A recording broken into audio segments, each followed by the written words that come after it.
বন্ধুরা তোমরা কে কেমন আছো? আমি মোটামুটি আছি। আমি আজকে এখানে রান্না করছি। এর রাত্রি হয়ে গেছে, দিনের বেলা একটা ভিডিও করে ছেড়েছি। এখন রাত্রিবেলা আমি করব ঘুগনি। আমার পাশে বাড়ি বৌমা, ঘরে মটর রয়েছে, পাশে বাড়ি বৌমা শুরু করছে। ও পিসি একদিন ঘুগনি করেছিল, সেইভাবে ঘুগনি করো।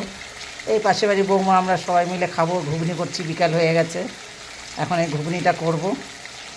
আজকে বকুল কিচেনে হবে এই ঘুগনি। বন্ধুরা আমার আলুটা কিন্তু ঘুগনির আলুটাকে আমি ভেজে নিয়েছি। এখন ফোড়নে দিয়ে দিলাম একটু সাদা জিরা, দুটো তেজপাতা, দুটো শুকনো লঙ্কা।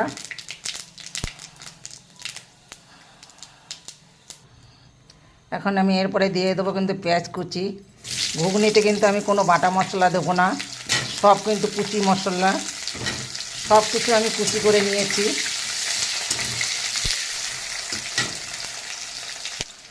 এর ভিতরে দিয়ে দেবো আমি টমেটো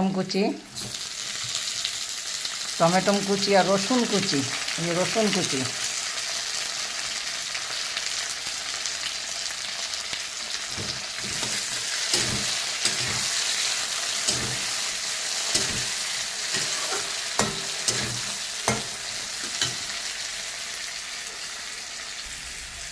এখন আমি এর ভিতরে দিয়ে দেবো একটু